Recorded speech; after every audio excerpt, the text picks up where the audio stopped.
Well met, Disneyland YouTube. Northrar Trailsmith at your service. Today, I have been given a much more interesting game to play. This is the Stanley Parable. Looks like we've got a very interesting thing going on with it. It's doing something inside itself. Okay. The end is never. This is the story of a man named Stanley. Stanley worked for a company in a big building where he was employee number 427. Employee number 427's Is job that me? was simple. He sat at his desk in room 427 and he pushed buttons on a keyboard. Orders came to him through a monitor on his desk, telling him what buttons to push, how long to push them, and in what order. This is what employee 427 did every day of every month of every year. And although others might have considered it soul-rending, Stanley relished every moment that the orders came in, as though he had been made exactly for this job. And Stanley was happy. And then one day, something very peculiar happened. Something that would forever change Stanley. Something he would never quite forget. He had been at his desk for nearly an hour when he realized that not one single order had arrived on the monitor for him to follow. No one had showed up to give him instructions, call a meeting, or even say hi. Never in all his years at the company had this happened, this complete isolation. Something was very clearly wrong. Shocked, frozen solid, Stanley found himself unable to move for the longest time. But as he came to his wits and regained his senses, he got up from his desk and stepped out of his office. Okay. So, I guess this is it then.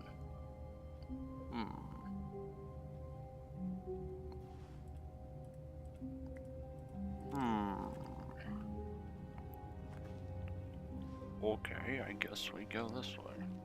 All of his co-workers were gone. What could it mean? Stanley decided to go to the meeting room. Perhaps he had simply missed a memo. No matter how hard Stanley looked, he couldn't find a trace of his co-workers. What's a memo?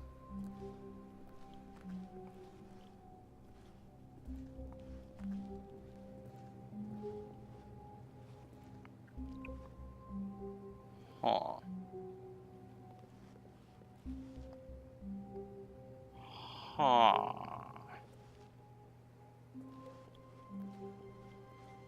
It must be one of those weird human things or something. When Stanley came to a set of 2 open doors, he entered the door on his left. What if we go right? This was not the correct way to the meeting room, and Stanley knew it perfectly well. Perhaps he wanted to stop by the employee lounge first, just to admire it. Sure. Yes, truly a room worth admiring. It had really been worth the detour after all, just to spend a few moments here in this immaculate, beautifully constructed room. Stanley simply stood here, drinking it all in.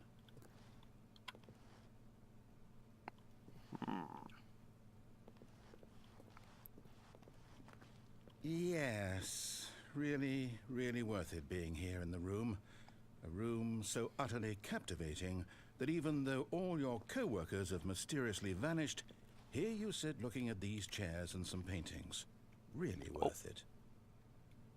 Coffee nuts. What is coffee? At this, but eager to get back to business, Stanley took the first open door on his left. There's something ahead. Nah, I will come back to that later. And so he detoured through the maintenance section, walked straight ahead to the opposite door, and got back on track.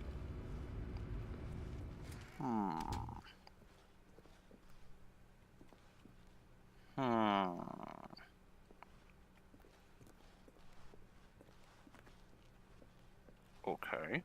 Yet there was not a single person here either. Feeling a wave of disbelief, Stanley decided to go up to his boss's office, hoping he might find an answer there.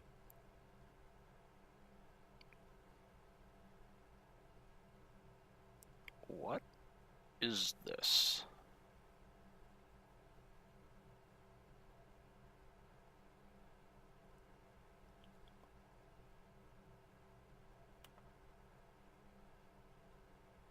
Do humans even understand this?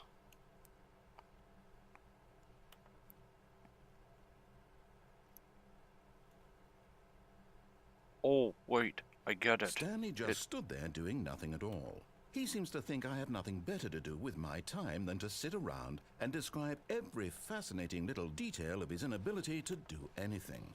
This is why Stanley and I are on such good terms. As I was saying, this must be what human nobles do. Maybe.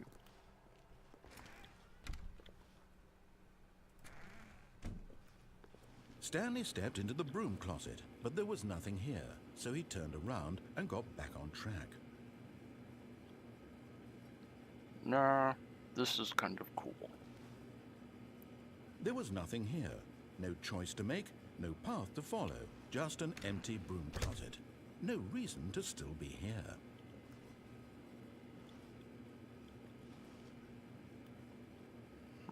It was baffling that Stanley was still just sitting in the broom closet.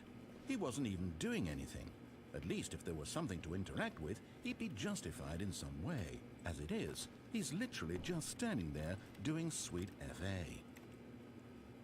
Sweet FA? Humans have very weird still in the broom terms. closet? Standing around doing nothing? Why? Please offer me some explanation here. I'm genuinely confused.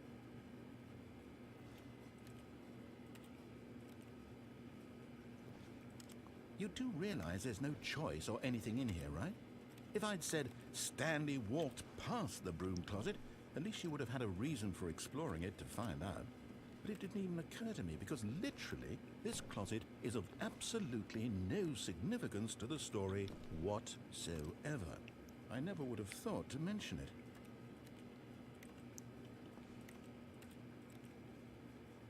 Maybe to you this is somehow its own branching path.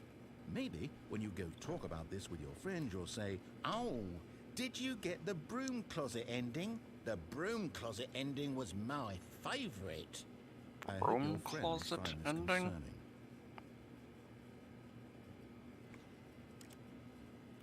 Stanley was fat and ugly and really stupid. He probably only got the job because of a family connection. That's how stupid he is. That or with drug money. Also, Stanley is addicted to drugs and hookers. Stanley cancels explore Well, broom I've come to a closet. very definite Interrupted by conclusion about narrator. What's going on right now? You're dead. You got to this broom closet, explored it a bit, and were just about to leave because there's nothing here when a physical malady of some sort shut down your central nervous system and you collapsed on the keyboard. Well, in a situation like this, the responsible thing is to alert someone nearby so as to ensure that your body is taken care of before it begins to decompose. Hello? Anyone who happens to be nearby? The person at this computer is dead. He or she has fallen prey to any number of your countless human physiological vulnerabilities.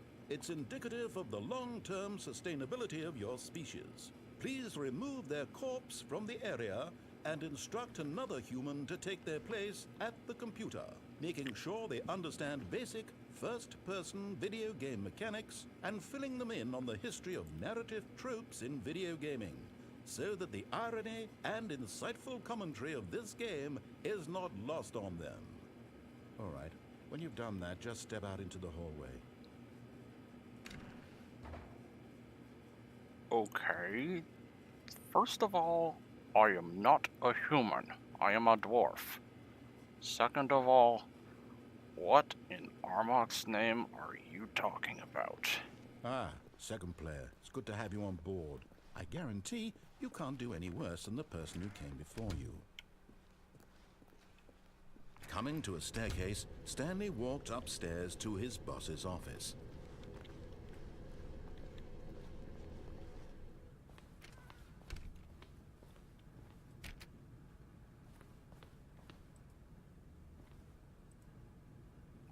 Huh? I can't get to it.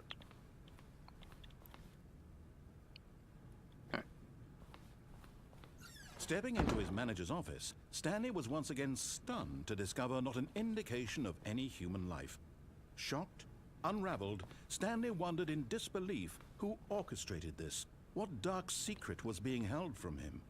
What he could not have known was that the keypad behind the boss's desk guarded the terrible truth that his boss had been keeping from him. And so the boss had assigned it an extra secret PIN number, 2845. But of course, Stanley couldn't possibly have known this.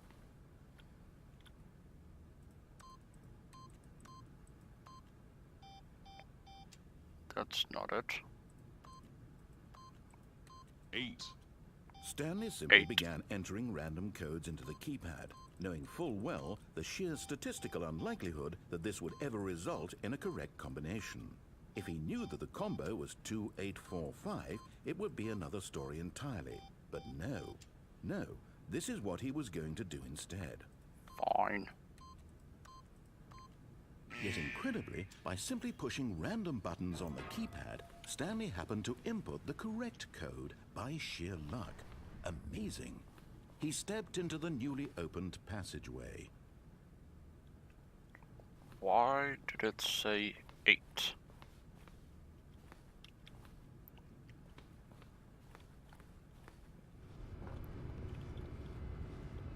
Okay.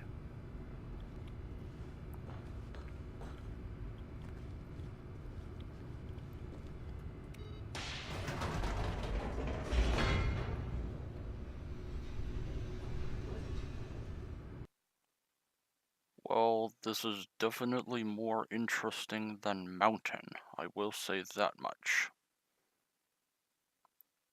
Loading. Descending deeper into the building, Stanley realized he felt a bit peculiar. It was a stirring of emotion in his chest, as though he felt more free to think for himself, to question the nature of his job. Why did he feel this now, when for years it had never occurred to him? This question would not go unanswered for long.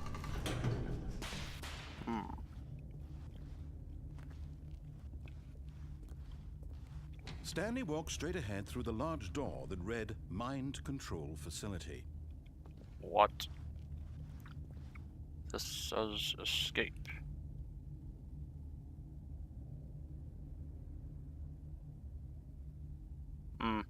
Later.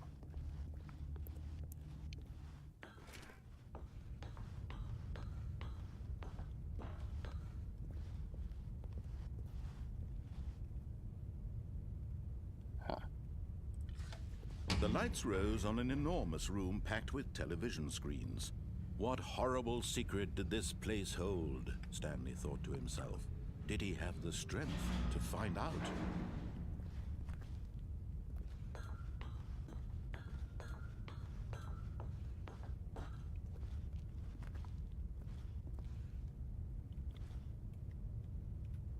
What? Employee Observation Protocol.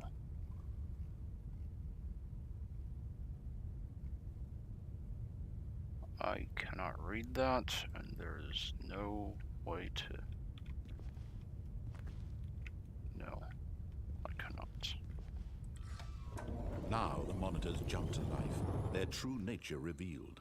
Each bore the number of an employee in the building, Stanley's co-workers. The lives of so many individuals reduced to images on a screen, and Stanley, one of them, eternally monitored in this place where freedom meant nothing. What?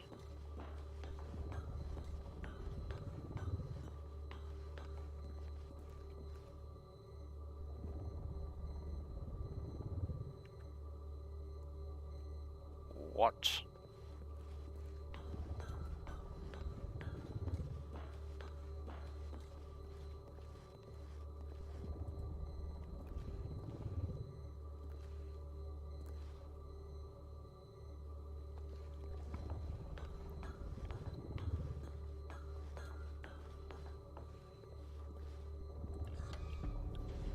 This mind control facility, it was too horrible to believe. It couldn't be true. Had Stanley really been under someone's control all this time? Was this the only reason he was happy with his boring job? That his emotions had been manipulated to accept it blindly? What?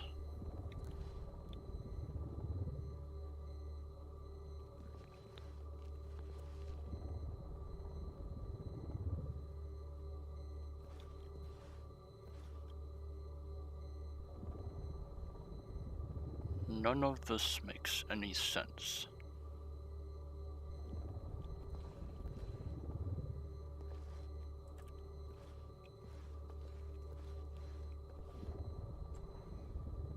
Oh.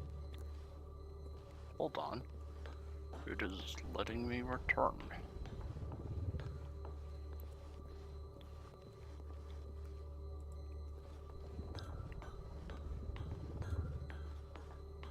I do not think this is what I am supposed to do, but... What? Oh.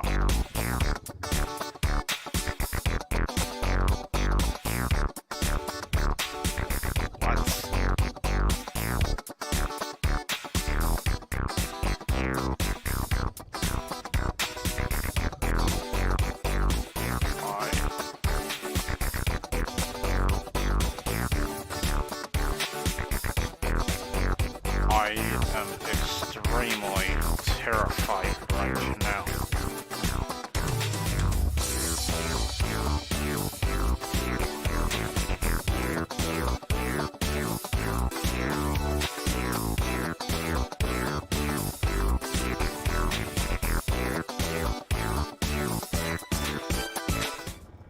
No.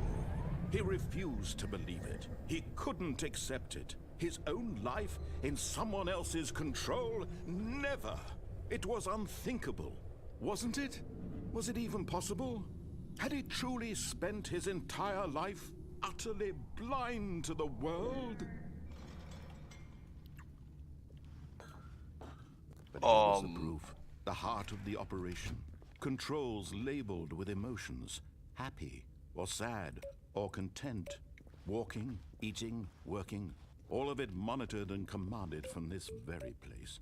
And as the cold reality of his past began to sink in, Stanley decided that this machinery would never again exert its terrible power over another human life.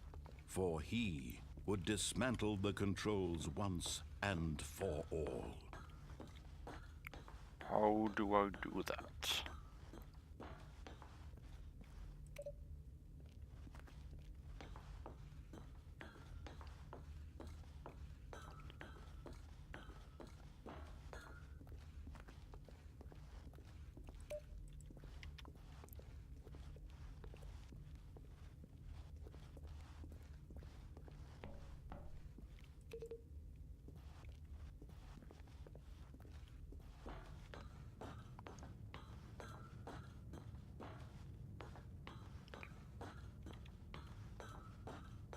And when at last he found the source of the room's power, he knew it was his duty, his obligation, to put an end to this horrible place and to everything it stood for.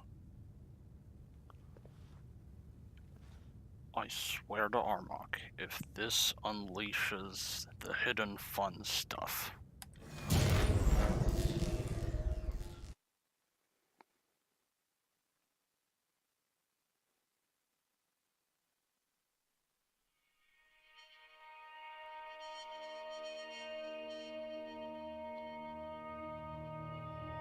Blackness and a rising chill of uncertainty. Was it over?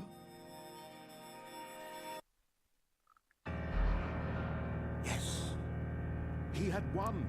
He had defeated the machine. unshackled himself from someone else's command. Freedom was mere moments away. And yet, even as the immense door slowly opened, Stanley reflected on how many puzzles still lay unsolved. Where had his co-workers gone? How had he been freed from the machine's grasp? What other mysteries did this strange building hold? But as sunlight streamed into the chamber, he realized none of this mattered to him, for it was not knowledge or even power that he had been seeking, but happiness. Perhaps his goal had not been to understand, but to let go. No longer would anyone tell him where to go, what to do, or how to feel. Whatever life he lives, it will be his. And that was all he needed to know. It was perhaps the only thing worth knowing. Stanley stepped through the open door.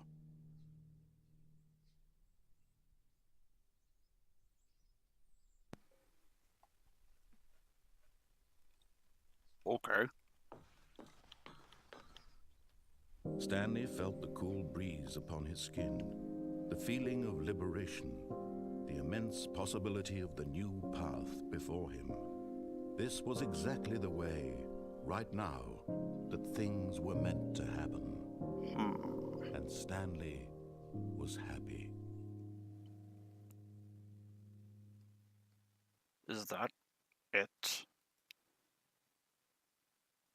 That cannot be...